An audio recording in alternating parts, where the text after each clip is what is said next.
நான் வந்துட்டேன். எனக்கு தெரிஞ்சு இதுதான் அவன் என்கிட்ட வெயிட் பண்ணிட்டு இருக்குன்னு சொன்னதா?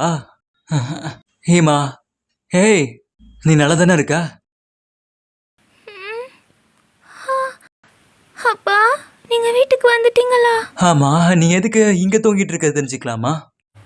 இன்னைக்கு நீங்க எனக்காக ஒண்ணு பண்ணணும். ரிக்வெஸ்டா? இங்க பாருங்கப்பா. இந்த ஆல் நியூ 9-tailed குராமாவா? நாம 2 பேரும் வெளிய போய் இத வாங்கிட்டு வரலாம்னு நினைச்சேன். ஆனா நீங்க இப்பதானே வீட்டுக்கு வந்தீங்க. டயர்டா இருப்பீங்கல்ல? ஆனா என்ன மன்னிச்சிரு. சரி, நீங்க போய் இப்ப தூங்குங்க. நாம அப்புறமா ஒண்ணா போய் வாங்கிக்கலாம், சரியா? உனக்கு தெரியுமா, நம்ம இங்கிருந்து வேகமா போய் ஆகணும். ஏன்னா அது காலியாகவும் வாய்ப்பு இருக்கு. ஹீமா, வா, இப்பவே அங்க கிளம்பி போகலாம்.